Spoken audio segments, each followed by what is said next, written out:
Welcome to another broadcast of The Soul of the Everyman on the ArtistFirst Radio Network.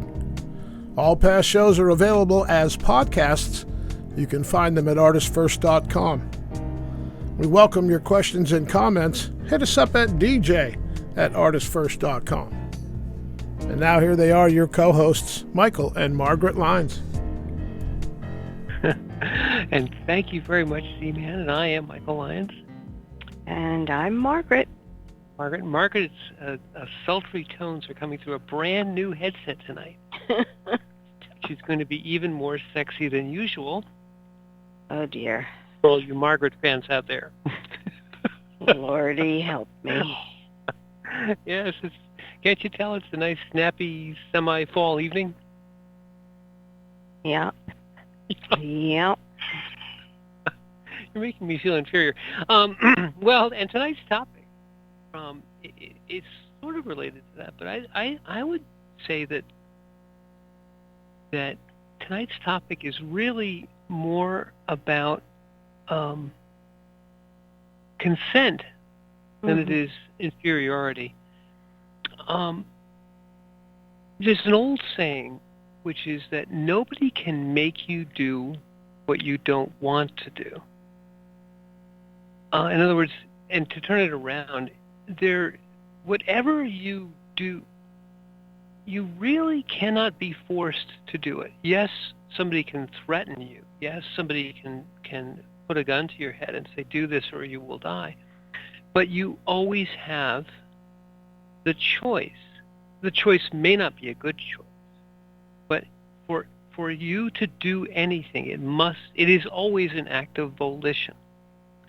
You can say, I did it under duress, and many people will, contracts will not be recognized if they're executed under duress, but a contract is always about equity.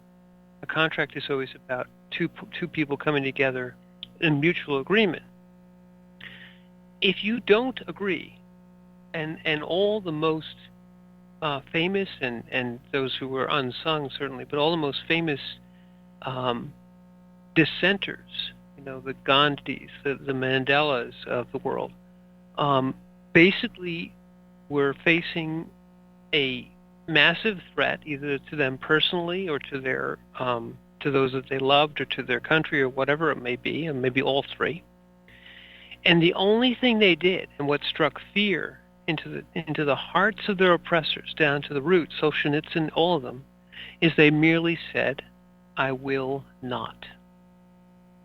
No matter what you do to me, I will not consent. Bonhoeffer, another one. I will not consent. And that, if you wish to drive those who oppress you mad with fear, strike to their very core, the only thing you have to do is not give your consent. Right. And in fact, we are, this was a quote by Eleanor Roosevelt, where she said, no one can make you feel inferior without your consent. And that is agreeing to this.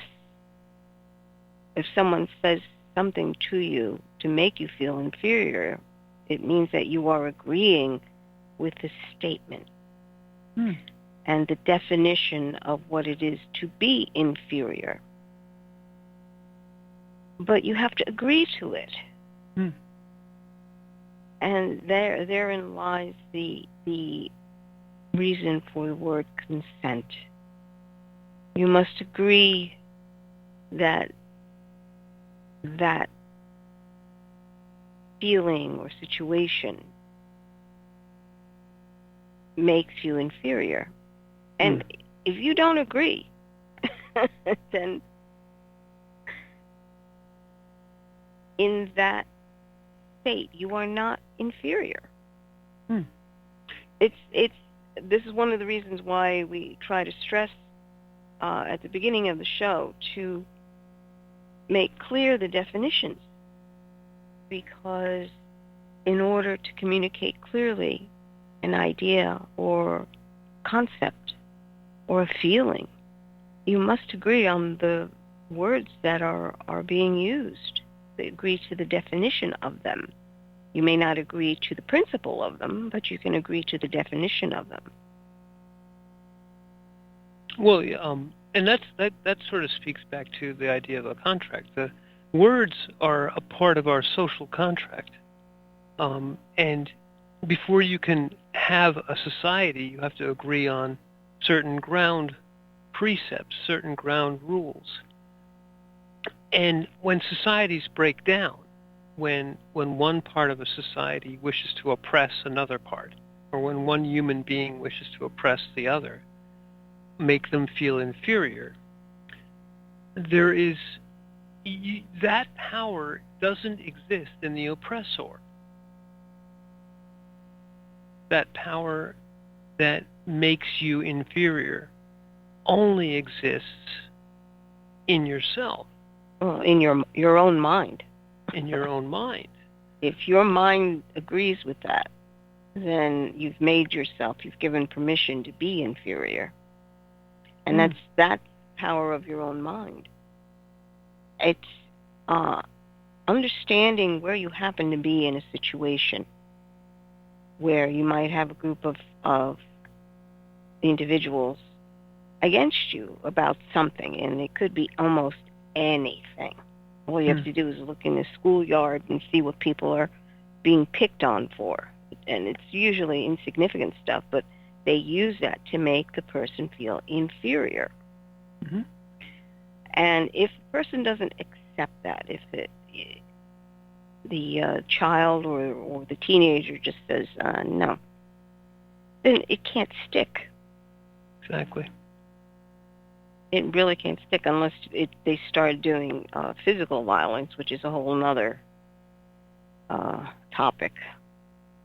But yeah, it's in your own person. And what you always find is the people that get picked on are the ones that don't feel really good about themselves. And by definition, you're almost giving someone an edge to say, well, you're not feeling good about yourself. That means that you feel less than in some way. So let me find out how you feel less than so I can dominate the situation. And people do that. Well, yes. I mean, that's the thing to take away from it, though. I would rather. I think there's two topics here. We could talk about oppressors and how they oppress, and that's there are many ways, large and small. But I think the key is that Eleanor Roosevelt's statement. I believe in the quote, and I couldn't find this, but in the quote that we originally saw, there was one more coda here, which basically said, never give it. Never give that consent. Never accept that you're inferior. Now, I think no child is born upon this earth feeling inferior. It is something which you learn, which you unfortunately are and sometimes taught to be inferior. Mm-hmm. One of the first gateways to inferiority is fear. You fear some threat. And in fear, you instinctively draw back. You instinctively shelter. And, of course, those who try to oppress use that. They say, I will, in essence, threaten you, make you fearful, unless you agree to whatever it is, whatever the demand is. In essence, to subjugate your will. The gateway of fear leads to this oppressor and the oppressed sort of relationship.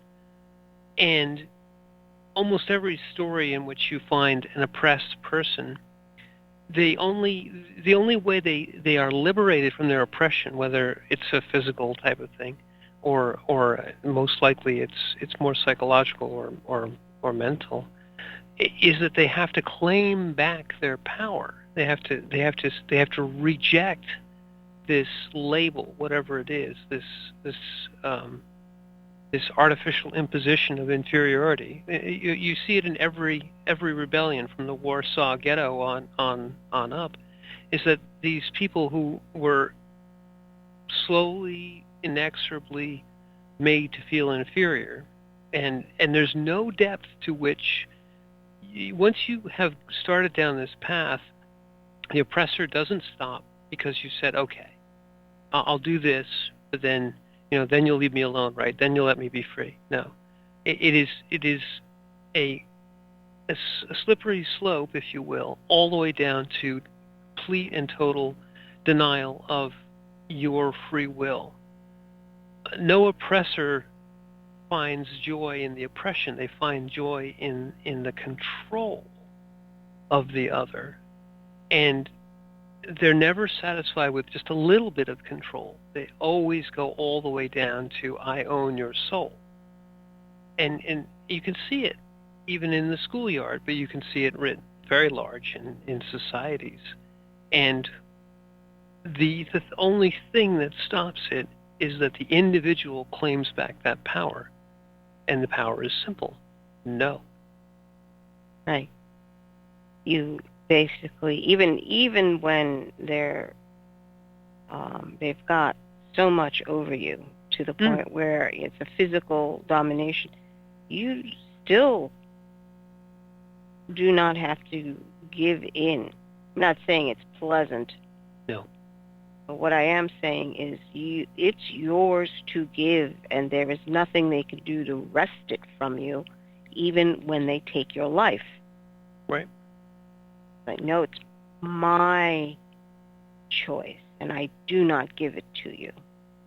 Right. And there is something in your spirit, by the way. I don't know if anyone's ever been in that position where there is such a physical danger to you, and there's nothing that you can do to get out of the situation, but demanding that you either do something or say something, and you just sit there and you're just like, no, because what deep inside spark flares up into this bright flame, and you just realize completely that this is mine to give, and you may kill me, but this is mine to give, and I do not give it to you. Death doesn't matter. Right. It just doesn't matter, because your spirit is so bright and so free that it understands that, no, you may not have that, and I deny you this. And when you do that, when the oppressor realizes that no amount of force, nothing they can do can make you consent, they've lost, regardless of what they do to you. This is a battle which we must learn one particular thing, and it's a difficult thing because sometimes your mind will lie to you about it, but your spirit, your heart knows. The thing that you have to learn is that you are never not the victor. You cannot be beaten in this contest. When somebody asks for your consent, you always have to give it, and you can always deny it, no matter what. And yes, all the things that you said, the bright flame that comes up is that I own this unquestionably. It is mine to give and mine to deny. And that's beyond death. It goes into spirit. That part of you which is indomitable, which cannot be given away, is your individuality, your free will. Yes, you can consent, but you have to consent. It cannot be taken from you, maybe is what you're trying to say. But you can give it away by giving permission. Yes.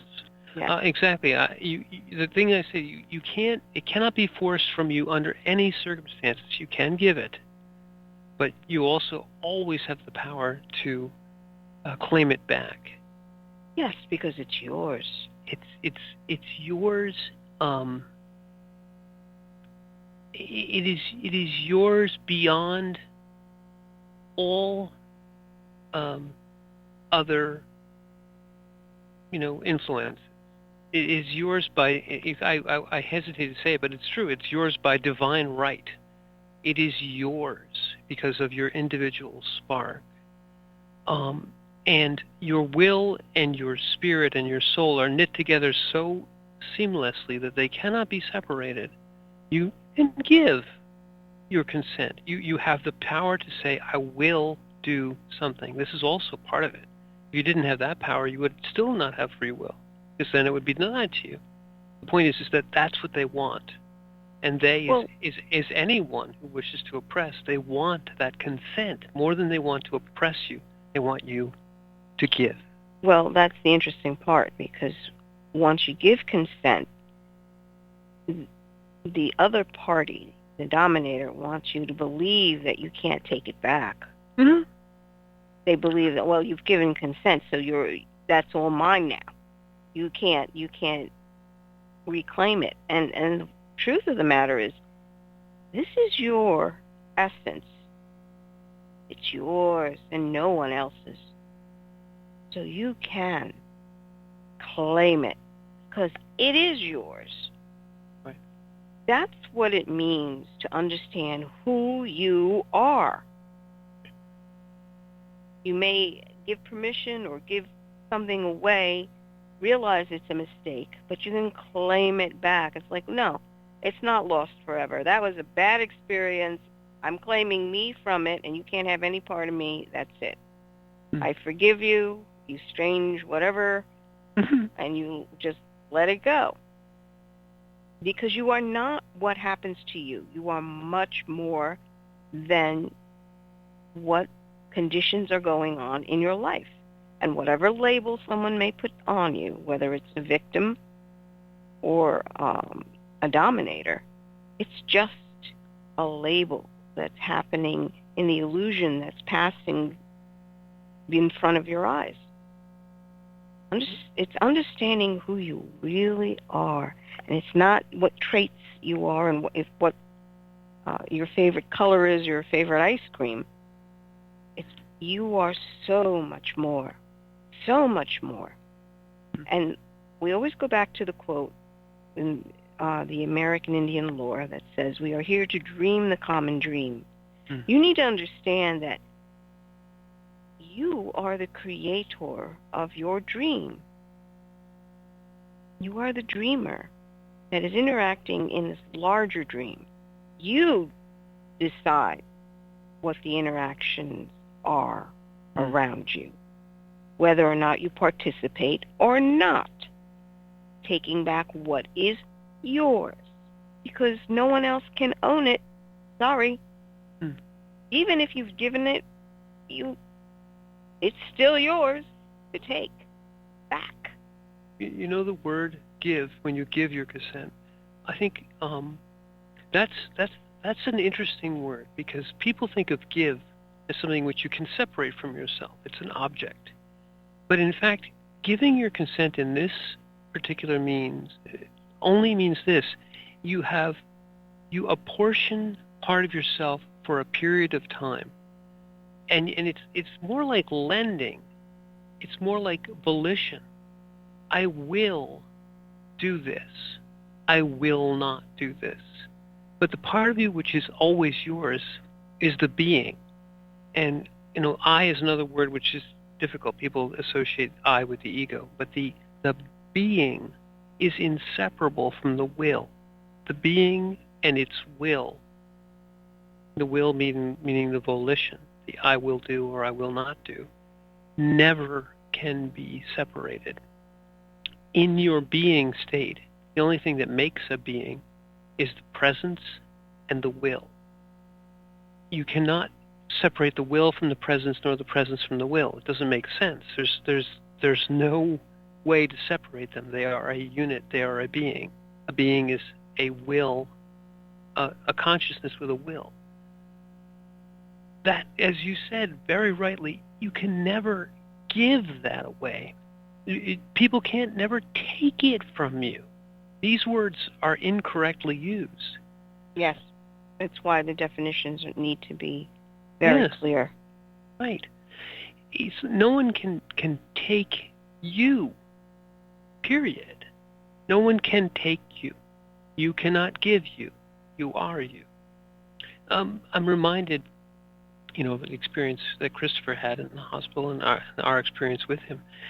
In those situations, which people face all too regularly, there's a tendency to think that something has happened to you and that you've lost yourself, that you no longer have any volition, your consent is taken from you, you're trapped. And you can feel that way.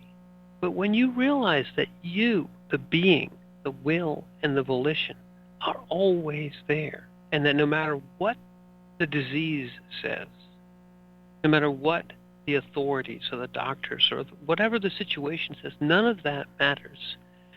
You say, yeah, give me all the facts, give me all the situation, give me the whole thing, tell me what I've got. I will do what I wish to do. And death, that bright line, has no hold on it, none whatsoever. Your disease doesn't define you. You are you. The disease is something that happens. It's part of the experience. And for every portion of it, whatever news comes in, good, bad, or indifferent, I accept the situation, and I will do this. It's Tole again. I choose. I choose. Christopher got to the I choose very, very, very quickly. I think far quicker than I'll speak for myself, far quicker than I realized he got there. He was way ahead of me. Yeah. He got to the I choose because that was part of the soul that he was when he was incarnate here and took his first breath. He had the I choose kind of down. That was Christopher. He was an I choose person. Like, I don't like you. And I don't care what you do. You can't make me like you. Or anything. Couldn't really make him do anything they didn't want to do. And he knew that viscerally. He understood that he had the choice. And excuse me. That's a good starting place to help a soul begin to mature. Yeah. Because when you understand that you are more than your situation and you have the ability to choose, and no one can alter that, then the expansion from that point is realizing that you have people who love you in a family, but your choosing is violating their ability to choose. Is that right? Is that fair? And then that's when all the lessons and discussions begin. Yes, exactly. This is actually a wonderful place to talk about for a second, if you don't mind. And this is the place. We've been talking about oppressors and the fact that people will try to control you. But then we talked a little just briefly about contracts. What we're really talking about there is that my will and my ability to choose does not extend to controlling any other. And my will is no greater and no less than the other's will. So the only way for my will and your will, just let's say there's two of us in the whole universe. There's you and there's me. We are entirely unique. We are incredibly different. We are exactly equal in our ability to choose. So therefore, we have a whole universe. It's just you and me. Well, it seems like we should never even interact, but we want to interact. We interact with each other with the full realization that my will must not in any way controvert your will, assume that I can govern, override, govern, tell you what to do. No. What we can do is I say, here's the situation. You say, here's the situation. I say, this is what I see. You say, this is what I see. And then I say, I want to do this, or I will do this. And the other says, I will do that. And if this and that conflict in any way, and they may, then we must come to an agreement. And if we agree, then we are both mutually consenting to something. We say, I will do this and respect that. And you say, I will do that and respect this. And then we are dreaming the common dream. And we have not impinged at all or in any way disrespected each other's individual will. By the way, this is the basic concept of ownership. And we could go into that a little bit, but the basic concept very simply is whatever I will to do, I invest my precious time into a thing, and it results in an object. Ownership comes from the fact that I took something incredibly precious, invested it into a thing to create something new, and therefore I have a stake in that. And then another may say, I like that thing. I want that thing. And I will say, I will give you that thing for that other thing. And if we can come to an agreement, we have basically reconstituted the barter system. Anyway, the point being is that if I am all alone in the universe, my will is supreme and absolute and pretty lonely. If I have another in the universe, and we both have the full and absolute control of our will, because that's what we are, we're individuals, and we have any conflict, the only way to resolve it without injuring either entity, without injuring either person's individual will, is by mutual agreement, which is not no one's inferior, no one's superior, or just all getting along. But that's the way it really works. And freedom is preserved, individuality is preserved, but yet we can interact. We can love each other. We can work together. We can be individuals in a society together. And it's a wonderful, beautiful thing. And it can grow as large as it wants to grow. But it starts with the basic precept of you are an individual. I am an individual. I am the same as you in the regard of my will and my ability to choose. I am incredibly different from you in every other atomic aspect. And that doesn't matter. The only part that matters is that I respect you, you respect me, and we agree. Or we disagree, but we don't injure. Right. You allow for space for the other. It's an agreed upon field.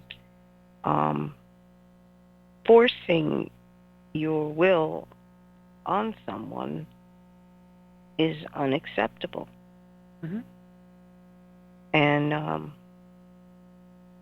those are the lessons we're supposed to learn when we're like 2 or 3. And it just seems like that's not always the case for some adults. It is not. But we always, in our hearts, we understand when we're being injured in that way. Mm-hmm. And we understand when somebody's trying to, it's not fair.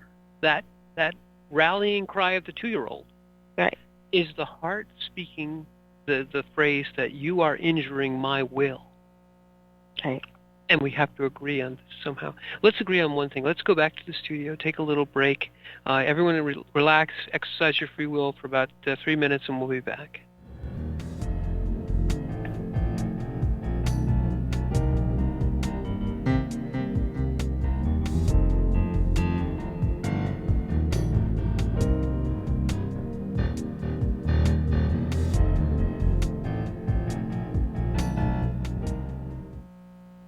Rick Riordan fans, love mythology with plenty of action and humor?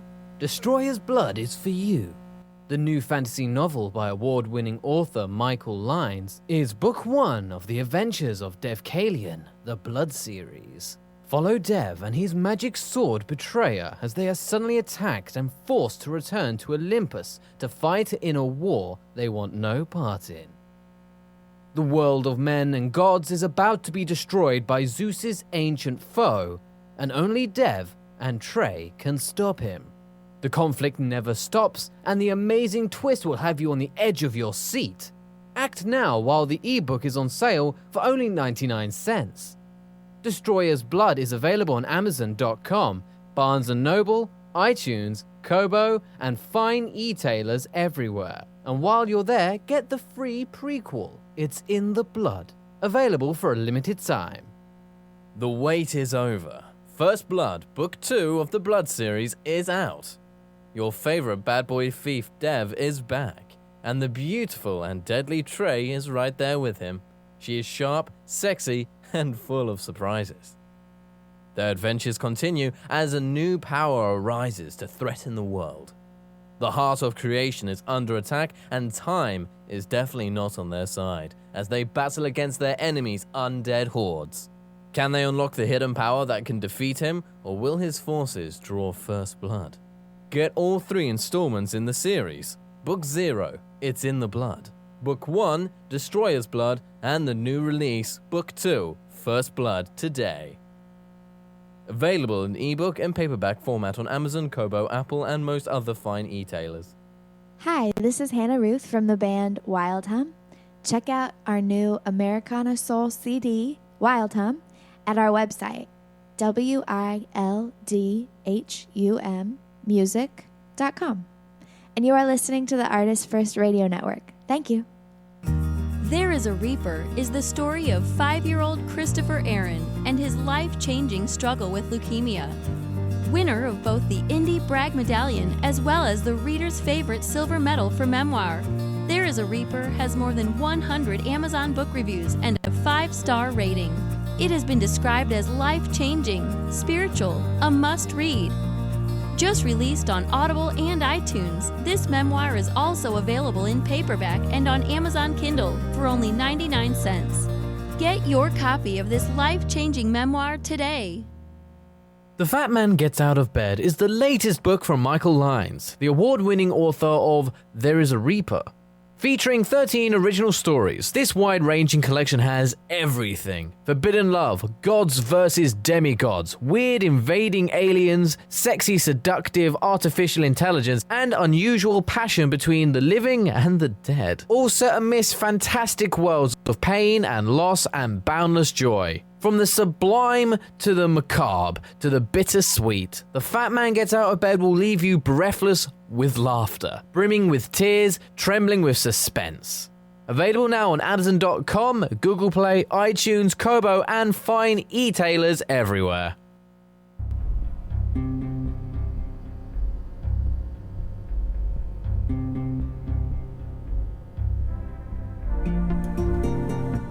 Thanks for joining us on The Soul of the Everyman on the ArtistFirst Radio Network. Back to your co-hosts, Michael and Margaret Lyons. Thank you very much, Z-Man. And I thank you, the audience, for your consent in continuing to listen. I mean, you aren't. This isn't under duress, and if it is, I'm so sorry. No, I mean, I think this is key, and it's so close to our hearts that sometimes I think people don't realize. I think it isn't expressed at a conceptual level often enough. We know this. We know it from the time we're born. We know it, certainly our 2-year-old selves. We know that the rallying cry of the 2-year-old, that's not fair, really comes from, I, as an individual, want to do something. You, as another individual, want to do something. And the 2-year-old realizes that I have to negotiate to come to an agreement, or it won't be fair. And sometimes they'll usually say it's not fair to me. But the argument you can use, because it speaks to the heart of the 2-year-old, is say, is that fair to whomever?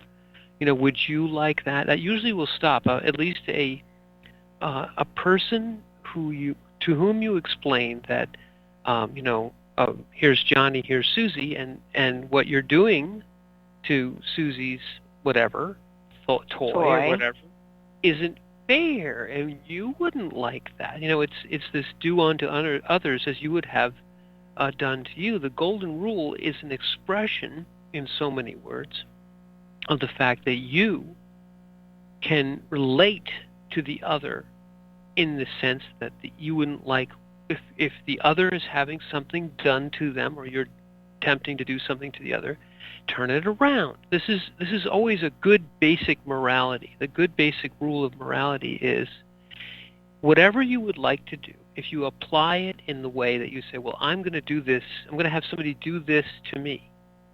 If you say, well, I would like to take this from you, if you can turn it around in your head in a second and say, would I like to have somebody do that to me? I have a favorite thing. Would I like that taken away? And if the answer in your heart honestly is no, then the answer that, well, should I do this to the other, is also no.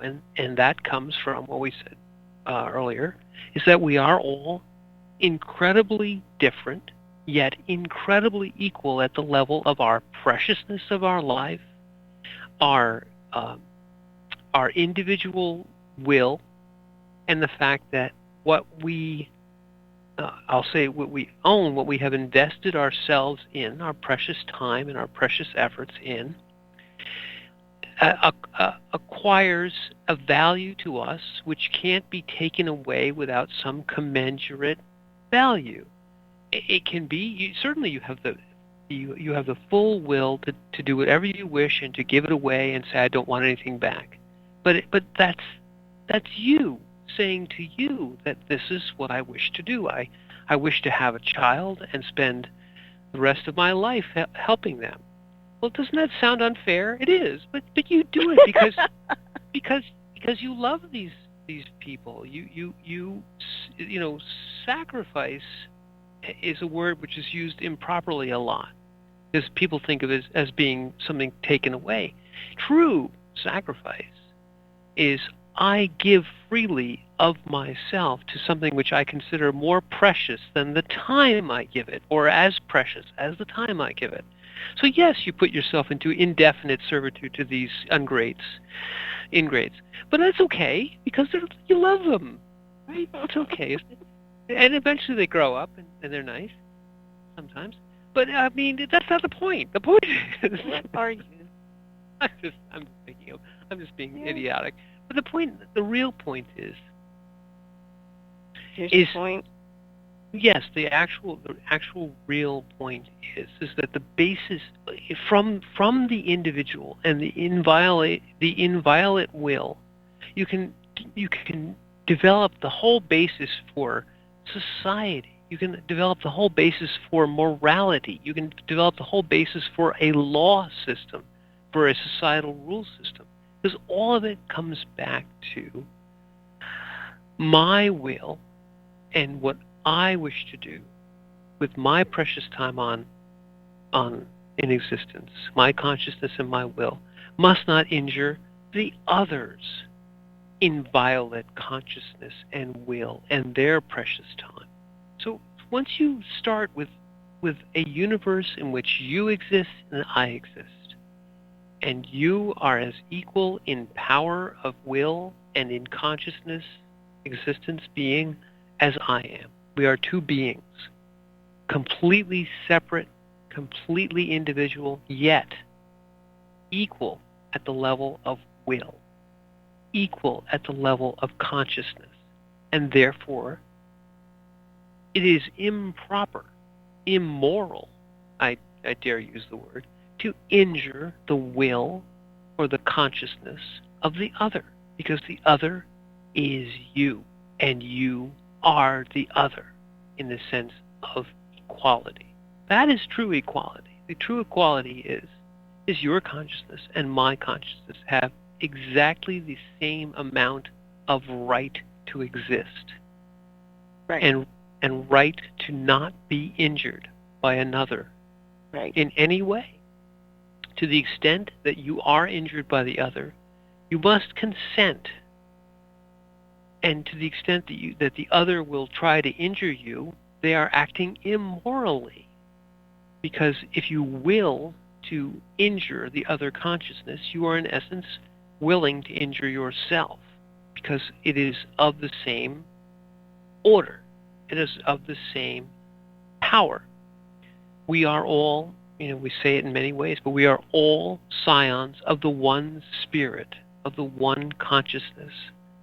Yet we are individuals. We have individual will. We are given that power. It is the greatest power in the universe, free will. People don't understand how great the power is, to be the difference between inanimate, unwilling creation and animate, willful consciousness within it. Animate, willful consciousness within creation is so precious that we don't even appreciate how precious it is. True. And then to in any way will to injure the other is immoral. It's that's where the basis of morality comes from. If you are acting in a way to injure another consciousness, to remove from them any amount of their will or any amount of their existence, their life, it is immoral. And any amount means any amount, even a tiny little thing, like taking 10 cents from them. You're injuring them to that extent. Trying to take their existence from them is injuring them to an incredible extent. Well, I'd like to go back to the quote by Eleanor Roosevelt, Yeah. where she says that wait, let me get it. Here. No one can make you feel inferior without your consent. Oh, the line. So don't give it.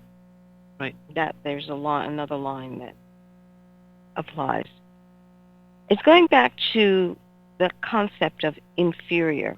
When you understand the value of your free will and the value of an individual and the equality of that, there is no concept of inferior. Exactly. And that's what this is really coming down to. If you understand that that word does not define you as an individual. It can't. It can't.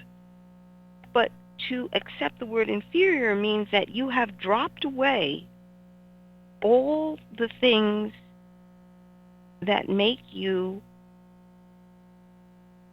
an amazing being.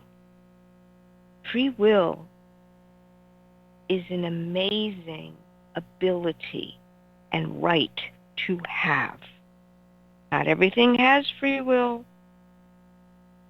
Most of the universe doesn't have free will. You have the ability to choose. And the idea that you narrow down your idea of who you are as inferior means you're cutting away that incredible vastness and power of who you are. To agree that this tiny little definition of inferior somehow applies to you. And to understand that that's wrong. That is the foundation of all the evil that we're seeing in this world. The concept that someone else is inferior to another. You really have no right to pass judgment that way. There are things that people do. I'm not discounting that there are evil things that people do. What I'm saying is your value as a human being is priceless. There's nothing that another human can put together that is equal to your individual spark, your being state, your consciousness, your ability to choose what is in your world and what is not. Claiming that, oh my, claiming that, realizing that it's yours, even if you agree to lend it out for a period of time, give it away for a period of time, you can haul that right back to you because it's yours, and make it, understand that that is you and pristine. It's yours. And it's precious. It's so precious. So do not give consent to the word inferior applying to you as a person, a being, an individual. Yeah. It's the amazing thing is that the being state is inseparable from you. You can't actually ever be inferior. Be in the true sense of be. But yet, because the will is so incredibly powerful, it can even injure itself. When you agree to be inferior, you injure yourself, and you know it. You feel it. You can feel the injury to yourself. Yes. And that's key. Just that particular statement is key. You are actually inflicting injury, damage, hurt unto yourself. You are hurting you. And do not give consent. Don't do it. Don't agree. Don't agree, and you can feel that injury if you're sensitive enough, and we all are at some level. When someone oppresses you and you agree, as you agree, you feel the injury that you're doing to yourself, and you can refer it. You refer it to the other. You say, they're injuring me, they're hurting me, they're doing something that's not fair. But in fact, the statement is wrong at its precept, because you are the only one who can injure you at that level. To make yourself inferior the statement is exactly correct. You make yourself inferior. You call yourself, you accept or somehow redefine yourself as inferior. And the interesting thing is, when people say, oh, that voice that always says, oh, you'll never do this, you'll never do that, that's actually a part of you that got designated in that agreement to parrot those words, that energy, over and over again to you until you decide that that's not correct, that's not right, that's not who I am. You have the key to release yourself from that imprisonment of that judgment, self-judgment on yourself, and punishment done by you onto yourself. Right, and isn't that the key? You exactly said it exactly perfectly. I just want to reiterate. You can always free yourself because you are your own jailer. Right. You lock yourself. You injure yourself. Yes, others threaten. Yes, others try. But in fact, they cannot. They never have the ability to do this. They only have the ability to convince you to injure yourself. And that's really the tragedy of inferiority, of the feeling of inferiority, of the voice which whispers and tells you that you're not good enough or who you are, who you think you are, is that you are injuring yourself. And the only power in the universe which can injure your individual consciousness and will is your individual consciousness and will. You are We are a piece of the infinite, a piece of the divine, and the divine cannot be destroyed. It cannot be created. It can just be. Yet,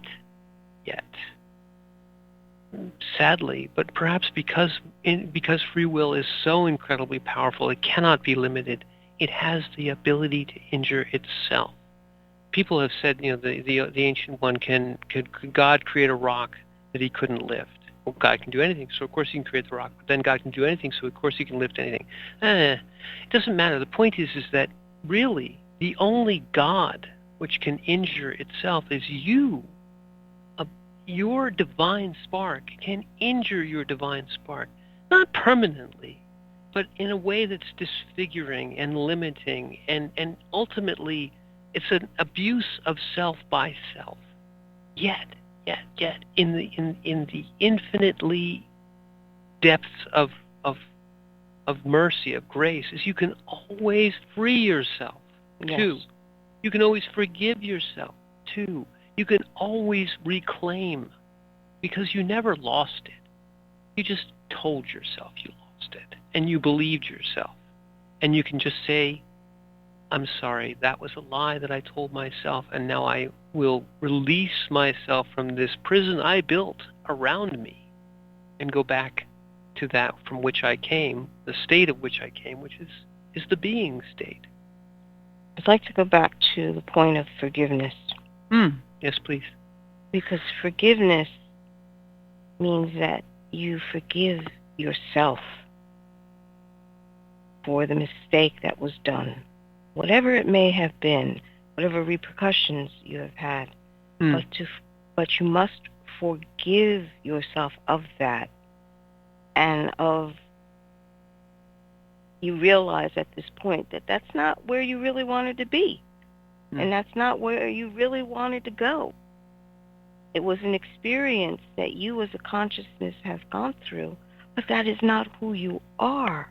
So you must forgive yourself for participating in it and understand that you are more. And once you do that, you free that part of you that's trapped in that box of saying that you're a horrible person for having done that. The shame and the guilt that you're feeling, you deserve that. Like, it was a mistake. It was an event. And I repent of that. Repent means you come back to your high point of spirit and realize that that was an event that happened. That's not who I am. I do not approve of what I've done, but I forgive myself because I made a mistake.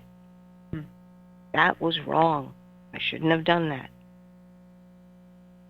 But I am so much more than my circumstances. So much more. This is where that concept of inferior comes in, because you have fallen short of what you thought was perfection for you. And we all do that, especially when you're evaluating according to your own mind. You will always fall short. It is the way of things down here. And being a consciousness and being a will doesn't mean that we're always right. This is absolutely not true. And nor does it mean that we are all-knowing, all-seeing. Right. Being here means we're here to learn. We're here to make mistakes. But the key is not to injure oneself through experience by redefining oneself as experience. Right. Experience is experience. Learning is learning. The consciousness is still the consciousness. If you redefine the consciousness as something which is now experience or creation or object, you have injured yourself. Forgiveness is the superpower by which we uninjure ourselves, by which we heal. Right. Forgiveness is healing. And by the way, you still have the scars, because the scars are experience. The scars are, wow, yeah, that wasn't fun. I won't do that again. or I will do something different. But all of I, says, I accept all the experience, I accept my circumstance, I accept that which is, and then I will do this, and I will possibly do something wrong, and then I will learn, and I will forgive, and I will be. All those things are still not injuring yourself. When you put yourself and say, I am the experience, I am bad, you have externalized it. You've internalized it and made yourself an object. I am bad. How can you be bad? You are not a bad. You are you. If you are bad, you are less than you. But you have done that to you. Right. And really, to do that to yourself is you're taking a piece of your soul, your life energy, and encapsulating it in that moment that you're defining as bad. And literally, you'll find internally there's a part of you that is going to push that all away. It's going to externalize it because it was a bad experience and I don't want to look at that again. The problem is you've just tied up a piece of your soul in that definition of inferior. You've torn yourself into a piece. Yeah, you've shattered yourself. So forgiving yourself from going through that bad moment, or forgiving the other person that did that bad thing to you, or forgiving yourself for any participation in it, releases that part of your soul to come back home to you. And you can feel it coming back. There is a wholeness that is truly amazing. I think we've reached the wholeness. Yeah, I think we've reached the wholeness of our hour. Well, I forgive myself for that. But I am Michael Lyons. I forgive you for that, too. I accept your forgiveness. And I'm Margaret. And this has been the Soul of Everyman. And thank you for listening.